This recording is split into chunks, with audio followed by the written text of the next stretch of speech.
Okay guys, India versus England third T20 ராஜ்கோட்ல நடந்துச்சு. சப்பையா ஜெயிக்க வேண்டிய மேட்சை இழுத்து இழுத்து இழுத்து கஷ்டமாக்குனது இந்தியன் பேட்ஸ்மேன்ஸ் தான். இந்த மேட்ச் ஆக்சுவலா நம்ம ஜெயிக்க வேண்டியது, தோத்துட்டானுங்க. பரவாயில்ல, இங்கிலாந்து கம்பேக் கொடுத்துட்டாங்க. இனி T20 வந்து கொஞ்சம் இன்ட்ரெஸ்டிங்கா இருக்க போகுது. நான் ஒயிட் வாஷ் பண்ணிடுவானுங்க அப்படின்னு நினைச்சேன், அது நடக்கவே இல்லை. அது மட்டும் இல்ல, ஷமி கம்பேக் கொடுத்துட்டாரு. எப்படி இருக்கு அப்படின்னு பார்ப்போம், அதையும் பார்ப்போம். வழக்கம் போல சூரியகுமார் யாதவ் டாஸ் ஜெயிச்சாலும் நாங்க வந்து பவுலிங் போடுறோம் அப்படின்னா நல்லாதான் நம்ம வந்து பவுலிங் போட்டோம். ஆனா பார்க்கும் போது எப்படி இருந்துச்சுன்னா, நம்ம வந்துட்டு உண்மையிலே விக்கெட் டக்கு டக்குன்னு எடுக்கிற மாதிரி இருந்து, ஆனா பெரிய டோட்டல் வந்துருக்கு 171 வந்து பெரிய டோட்டல் மாதிரி தான் எனக்கு தெரியுது. நியாயப்படி பார்த்தா பட்லர், டக்கெட் அண்ட் லிவிங்ஸ்டனை தவிர யாருமே அடிக்கல. எனக்கு பார்க்கும் போது விக்கெட் ஒரு பக்கம் போயிட்டே இருந்தா இந்தியா நல்லா ஆடுறாங்க அப்படின்ற மாதிரி இருந்து, ஆனா ஒரு பக்கம் ரன்னும் ஏறிக்கிட்டே இருக்கு. ஃபர்ஸ்ட் ஷமிக்கு வரேன். ஷமி பவுலிங் போட்டாரு. எனக்கு தெரிஞ்சு ஷமி வந்து டீசெண்டா தான் போட்டார். டீசெண்டான்னு இல்ல, கொஞ்சம் அடி உழுவும், இன்ஜுரியில இருந்து வந்திருக்காரு. இப்பதான் T20 வந்து போட்டிருக்காங்க. ஹர்ஷ்தீப்பை வெளியே வச்சுட்டு ஷமியை கொண்டு வந்தாங்க. நான் என்ன நினைச்சேன், பிஷ்னாயை தூக்கி வெளியே உட்கார வச்சுட்டு, பிஷ்னாயை தான் உட்கார வச்சிருக்கணும். அவனை உட்கார வச்சுட்டு ஹர்ஷ்தீப்பை ஷமியும் போட்டு விளையாண்டு இருக்கணும். ஆனா அவங்க என்ன பண்ணாங்க, பிஷ்னாயை எடுத்துட்டு ஷமியை போட்டிருக்காங்க. ஷமி இன்ஜுரியில இருந்து வராரு. ஒரு ஃபாஸ்ட் பவுலர் தூக்கிட்டு இன்னொரு எப்படிரா இது? சரி, என்னமோ போட்டானுங்க லாஜிக். ஹர்திக் பாண்டியா இன்னைக்கு பவுலிங் கொஞ்சம் டீசெண்டா தான் போட்டான். அவன் ஊர்ல அடி விழுந்து சால்ட் வந்தவன தூக்கியாச்சு. சால்ட் எல்லாம் வந்தவன தூக்கியாச்சு. வந்தான் ஒரு 4 அடிச்சா ஹர்திக் பாண்டியா பாலுக்கு அவுட் ஆயிட்டான். அதுக்கப்புறம் பென் டக்கெட் எப்பவும் டெஸ்ட் மேட்ச் ஆடுறோம், இன்னைக்குன்னு பார்த்து சூப்பரா விளையாண்டுட்டான்ப்பா. சூப்பரா விளையாண்டான் பென் டக்கெட். இன்னைக்கு வந்துட்டு முக்கியமா அவனுக்கு ஸ்வீப் அடிக்க ரொம்ப பிடிச்சிருக்குன்னு நினைக்கிறேன். ரிவர்ஸ் ஸ்வீப், இந்த ஆயின் மார்கன் மாதிரி ரிவர்ஸ் ஸ்வீப்பா அடிச்சுட்டு இருந்தான். ஸ்வீப் ரிவர்ஸ் ஸ்வீப் எவன் போட்டாலும் அடிச்சுக்கிட்டே இருந்தான். வாஷிங்டன் ஓவருக்கு ஒரு ஓவர் கொடுத்ததும் போதும், வாஷிங்டன் சுந்தரம் உட்கார வச்சிட்டாங்க. எப்பா நீ பவுலிங்கே போட வேண்டாம் அப்படின்ற மாதிரி உட்கார வச்சிட்டாங்க. மற்றபடி எனக்கு தெரிஞ்சு டக்கெட் சூப்பரா விளாண்டா. நான் எப்பவுமே டக்கெட் வந்து ஒரு டெஸ்ட் பிளேயராகவே பார்த்து விளையாட மாட்டான் நினைச்சு பார்த்தா இன்னைக்கு அவன் சமையல் விளாண்டான். உண்மையில அட்டாக் ஒரு இன்டென்ஸோட தான் வந்த மாதிரி இருந்துச்சு. பட்லரும் சரி, அவங்க டீமும் சரி, எப்படியா ஜெயிச்சே ஆகணும் அப்படின்ற மாதிரி. பட்லர் சிரிச்சுக்கிட்டே இருக்கான்பா. நானும் சென்னையில ஸ்டேடியம்ல பாக்குறேன் சிரிக்கிறான், கொல்கட்டால பாக்குறேன் சிரிக்கிறான், எங்க போனாலும் சிரிச்சுக்கிட்டே இருக்கான். என்னன்னு தெரியல பட்லரோட கதை. மற்றபடி எனக்கு தெரிஞ்சு ஒரு சைடு விக்கெட் போயிட்டே இருந்து வருண் சக்கரவர்த்தி ஃபயர், வேற லெவல்ல வருண் சக்கரவர்த்தி போட்டான். மேட்ச் தோத்தும் அவனுக்கு தான் மேன் ஆஃப் த மேட்ச் கொடுத்துருக்காங்க. இதே மாதிரி தான் எனக்கு தெரிஞ்சு சவுத் ஆப்பிரிக்காவோட ஒரு T20 இப்படிதான் நடந்துச்சுன்னு நினைக்கிறேன். 4 விக்கெட்டோ என்னமோ எடுப்பான்னு நினைக்கிறேன். அந்த மேட்சை தோத்துருவாங்க. இவனும் சரி, இந்த ஜெய்கோவாடும் சரி, ருத்ரா ஜெய்கோவாடும் சரி, எப்பெல்லாம் அவங்க வந்துட்டு பயங்கரமா பெர்ஃபார்மன்ஸ் பண்றானுங்களோ they lost the fucking match. ஜெய்கோர் எப்பெல்லாம் செஞ்சுரி போடுறானோ அப்பெல்லாம் தோத்துருவானுங்க. இவன் எப்பெல்லாம் பவுலிங் பயங்கரமா போடுறானோ தோத்துடுறானுங்க. 5 விக்கெட் ஹால் எடுத்து அவனுக்கு மேன் ஆஃப் த மேட்ச் கொடுத்தானுங்க. முக்கியமா அந்த ஆர்ச்சர் விக்கெட் ஒண்ணு எடுத்தான்பா, சூப்பரான பால். இந்த ஆர்ச்சர் விக்கெட்லாம் எடுத்தது, ஆர்ச்சரே மிரண்டுட்டா, என்னடா பால் இது அப்படின்ற மாதிரி. இந்த லிவிங்ஸ்டன் அவன் மட்டும்தான் கொஞ்சம் ப்ரெஷர் கொடுத்துட்டான் நமக்கு. இந்த பிஷ்னாய் ஓவர்லாம் பொழந்துட்டானுங்க இன்னைக்கு. பிஷ்னாய்க்கு எப்பதான் இந்த பால் டேர்ன் ஆகும்னு எனக்கு புரியவே இல்லப்பா. திடீர்னு நல்லா போடுவான், திடீர்னு போடவே மாட்டான், ஏதோ கடமைக்கும் வந்து போட்டுக்கிட்டே இருப்பான். பிஷ்னாய் ஓவர்லாம் பிரித்துட்டான் இன்னைக்கு. லியம் லிவிங்ஸ்டன்லாம் செம்ம அடி. அவன் ஒருத்தன் தான் வந்து எண்டிங், எப்படி சொல்றது, டக்குன்னு விக்கெட் எல்லாம் போயிட்டே இருக்கும் போது அவன் ஒருத்தன் மட்டும் நின்று அடிக்க ஆரம்பிச்சிட்டான். அதனாலதான் 171 வந்துச்சு. அதனாலதான் 171 வந்துச்சு. ஆனா பார்க்கும் போது எப்படி இருந்துச்சுன்னா, நம்ம வந்துட்டு ஈஸியா எப்படி சொல்றது, விக்கெட் ஒரு பக்கம் போது, ரன் அவ்வளவு வராத மாதிரி, ரன் வந்துகிட்டே இருக்கு, விக்கெட்டும் போயிட்டே இருக்கு, ஒரு சைடு அடிச்சுக்கிட்டே இருக்கான். டோட்டல் பார்த்தோன்னா ஒரு 2 பேர் தான் அடிச்ச மாதிரி இருக்கு. டக்கெட்டு வேற, இவன் லிவிங்ஸ்டன் மட்டும் தான் அடிச்ச மாதிரி இருக்கு. பட்லர் ஒரு 20 ரன் அடிச்சான். மற்றபடி எல்லாரும் போயிட்டானுங்க, எல்லாரும் டக்கு டக்குன்னு போயிட்டாங்க. புருக்குலாம் ஒரு மயிரும் புடுங்க தெரியல. இந்தியன் பிச்சில் புருக்கு சுத்தமா விளையாட தெரியல. ஹாரி புருக்குலாம் இந்தியன் பிச்சில் நல்லா தெரியுது. இதே இங்கிலாந்துல போட்டு என்னாடி அடிக்கிறான் டெஸ்ட் மேட்ச்லாம், போலான்னு பொழக்கிறான். ஓவர்சீஸ் எந்த கண்ட்ரி போனாலும் இவனும் சரி, அவன் பேர் என்ன, ஜார்டன் ஒருத்தர் இருப்பான், ஐ திங்க் கிறிஸ் ஜார்டன் நினைக்கிறேன். கிறிஸ் ஜார்டன் ஒருத்தர் இருப்பான், அவனே இதே மாதிரி தான். இங்கிலாந்து பிச்சு ஓவர்சீஸ் வேற எங்க போனாலும் சூப்பரா விளையாடுவான். இந்தியான்னு வந்துட்டு ஒண்ணுமே அவன் பருப்பு வேகாது. இதே மாதிரி தான் ஹாரி புருக்கும். பட் பரவாயில்ல, 171 போட்டாங்க. நம்ம பவுலர்ஸ் ஓரளவு டீசெண்டா போட்டாங்க. பிஷ்னாயெல்லாம் அடி வாங்க. ஷமியை எதுவுமே நம்ம சொல்ல முடியாது. நியாயப்படி பிஷ்னாயை வெளியே வச்சுட்டு ஹர்ஷ்தீப்பை உள்ள போட்டுருக்கணும். இன்ஜுரி வர பிளேயரை எப்படி நீங்க கான்பிடென்டா ஹர்ஷ்தீப்பை தூக்கி வெளியே வச்சுட்டு ஷமியை போடலாம், ஒரு மெயின் பவுலரா வச்சு போடுறீங்க? எனக்கு லாஜிக் புரியல. எனக்கு அதுல புரியவே இல்லை. சோ எனக்கு தெரிஞ்சு ஹர்ஷ்தீப்பை கொண்டு வந்திருந்தீங்கன்னா இன்னும் கொஞ்சம் டக்குன்னு மேட்ச் முடிச்சிருக்கலாம். எனக்கு தெரிஞ்சு இந்த மேட்ச் சப்பையா வின் பண்ணிருக்கலாம். அதுக்கப்புறம் இந்தியன்ஸ் பேட்டிங் பிடிக்க வந்தாங்க. ஜஸ்டிஸ் ஃபார் சஞ்சு சாம்சன் ஆரம்பிச்சிட வேண்டியதான். எல்லாரும் ஆரம்பிச்சிருப்பாங்க எனக்கு தெரிஞ்சு. சஞ்சு சாம்சன் நினைச்சிருப்பாங்க, ஒரு சீசன் நல்லா விளையாண்டானா நான் நல்லா விளையாடுவேன்னு நினைச்சிட்டீங்கல்ல, பேக் டு த ஃபார்ம் போறான்டான்னு போயிட்டான். அதே மாதிரி அவுட் ஆறான்டா. ஷார்ட் பிச் பால் போட்டு தூக்குறான் சஞ்சு சாம்சனை. ஆர்ச்சர் சூப்பரா போட்டான் இன்னைக்கு. சென்னையில செம்ம அடி வாங்கினா, சூப்பரா போட்டான் ஆர்ச்சர் இன்னைக்கு, டீசெண்டா போட்டான். பவுலர்ஸ் எல்லாருமே நல்லா போட்டாங்க.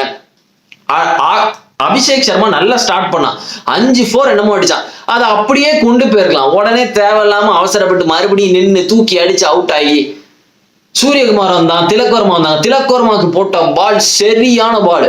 ஆடல் ரஷீது 2 மேட்ச் புழிஞ்சு எடுத்துட்டான். சென்னையிலே அதே மாதிரி தான். நான் போன வீடியோல சொல்ல மறந்துட்டேன், 14 ரன்ஸ் கொடுத்து 1 விக்கெட் தான் கொடுத்தான். 14 ரன்ஸ் தான் கொடுத்தான் சென்னை பிச்சில்.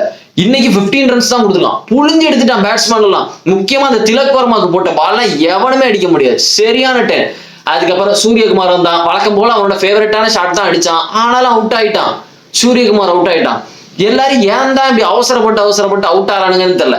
இப்ப கூட நான் சொல்றேன், ஜெயிச்சிருக்கலாம் எனக்கு தெரிஞ்சு. நான் ஒன்னே ஒண்ணு சொல்றேன், த்ருவ் ஜுரேல மேல இறக்கி விடுங்க. வாஷிங்டன் சுந்தர், அக்சர் பட்டேலுக்கு கீழே த்ருவ் ஜுரேல் வரக்கூடாது. த்ருவ் ஜுரேலால கொஞ்சம் மேட்சை ரன் பண்ண முடியும். கொஞ்சம் எப்படி சொல்றது, அவனால அடிச்சும் விளையாட முடியும். கொஞ்சம் எப்படி சொல்ல, ஒரு டீசெண்டா மாடரேட்டா விளையாடக்கூடிய ஒரு ஆள் தான். அவனை வாஷிங்டன் சுந்தருக்கு மேல கொண்டு வாங்க. வாஷிங்டன் சுந்தர் ஒன்னும் மேட்ச் வின்னிங் பிளேயர் கிடையாது. அவன் உட்காந்து ஒரு பக்கம் ஸ்டே பண்ணுவான். த்ருவ் ஜுரேல் நல்லா விளையாடுறானோ இல்லையோ அவனை தூக்கி மேல கொண்டு வாங்க. இதே மாதிரிதான் ரியான் பராக்கும் தலாப்படா அடிச்சுக்கிட்டேன். ரியான் பராக மேல கொண்டு வாங்கடா. எதுக்கு எப்ப பார்த்தாலும் 6 இறக்கி விடுறீங்க? அவனை மேல கொண்டு வாங்க. அவனை எப்ப பார்த்தாலும் உட்காந்து டெஸ்ட் மேட்ச் விளையாண்டுட்டு இருக்கானுங்க. உட்காந்து வாஷிங்டன் சுந்தர் உட்காந்து டெஸ்ட் மேட்ச் விளையாண்டுட்டு இருக்கான். 6 ரன் 14 பாலுக்கு. ஹர்திக் பாண்டியா, அக்சர் பட்டேல் எல்லாருமே நீ டெஸ்ட் மேட்ச் தான் விளையாண்டாருங்க. சொல்ல போனா ஹர்திக் பாண்டியா விளையாண்ட மாதிரி எனக்கு தெரியல. நீங்க ரன் பார்க்கும்போது நல்லா இருக்கிற மாதிரி இருக்கும், பரவாயில்ல. இப்ப ஹர்திக் பாண்டியா 40 ரன் அடிச்சிருக்கான் 35 பால்ஸ்க்கு. ஹர்திக் பாண்டியா ஒரு 2 6 அடிச்சனாலதான் அப்படி தெரியுது. ஹர்திக் பாண்டியா விளையாடுறத பார்க்கும்போது எப்படி இருந்துச்சுன்னா, எனக்கு பாத்துக்கலாம் பின்னாடி போய் பாத்துக்கலாம், கொஞ்சம் ஓவர் இருக்குல்ல பின்னாடி பாத்துக்கலாம்னு சொல்லிட்டு விட்ட மாதிரி எனக்கு தோணுது.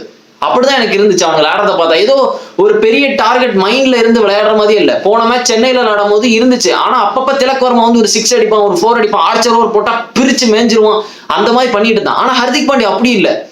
எப்படி சொல்றது, பாத்துக்கலாம் அப்படி விட்டுக்கிட்டே இருந்த மாதிரி இருந்துச்சு. ஏதோ நான் வந்து கடைசி கிழிச்சு தள்ளிடும் அப்படின்ற மாதிரி ஓவர் கான்பிடண்டா இருந்த மாதிரி இருந்தது. ஹர்திக் பாண்டியா பேட்டிங் இன்னைக்கு அப்படிதான் தெரிஞ்சு. எல்லாருமே இன்னைக்கு சொதப்பிட்டானுங்க. சொல்ல போனா பேட்டிங் எல்லாரும் ஒரு மாதிரி.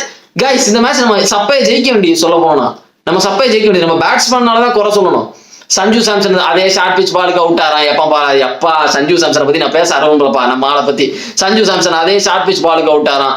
இவன் அபிஷேக் சர்மா நின்று இருந்தா அடிச்சிருக்கலாம், அவன் அவுட் ஆறான். திலக் வர்மா நான் எதுவும் சொல்ல போறது இல்லை. அவனுக்கு போட்டது சரியான பால். நீங்க பாத்தீங்கன்னா தெரியும். சூரியகுமார் யாதவ் வழக்கம் போல அவன் ஷார்ட் அடிச்சு அவுட் ஆயிட்டான். ஹர்திக் பாண்டியா, அக்சர் பட்டேல், வாஷிங்டன் சுந்தர், த்ருவ் ஜுரேல மேல கொண்டு வாங்க. இந்த மாதிரி டைம்லன்னா அவன் அவுட் ஆறானோ, அவன் அவுட் ஆகல, அவன் மேல ஆடக்கூடிய பிளேயரை அவனை மேல ஆட வைங்க. இவன் என்னன்னா ஹர்திக் பாண்டியா உட்காந்து எதுக்கு அப்படி விளையாடுறான்னு தெரியல. அவனுக்கு எதுவும் ஈகோ இருக்கு. ஹர்திக் பாண்டியாவுக்கு ஈகோ இருக்கு, எல்லாருக்குமே தெரியும். எல்லாருக்கும் ஈகோ இருக்கும். ஹர்திக் பாண்டியா கொஞ்சம் ஓவராகவே இருக்கும். ஒருவேளை அவன் வந்துட்டு எப்படி திலக் வர்மா போன மேட்ச்ல வந்து கடைசி நின்று ஜெயிச்சு கொடுத்துட்டான். அதனால இவன் வந்துட்டு அதே மாதிரி பார்த்துட்டு நான் கடைசி வரை நின்று 6 எல்லாம் அடிச்சு கிழிக்க போறேன் அப்படின்னு நினைச்சானா என்னன்னு தெரியல. வாஷிங்டன் சுந்தர் வரான், அவன் உட்காந்து ஒரு டெஸ்ட் மேட்ச் விளையாண்டுட்டு போயிட்டான். 14 பாலுக்கு 6 ரன்னு. அதுக்கப்புறம் அக்சர் பட்டேல் வந்து அவனுக்கும் படல.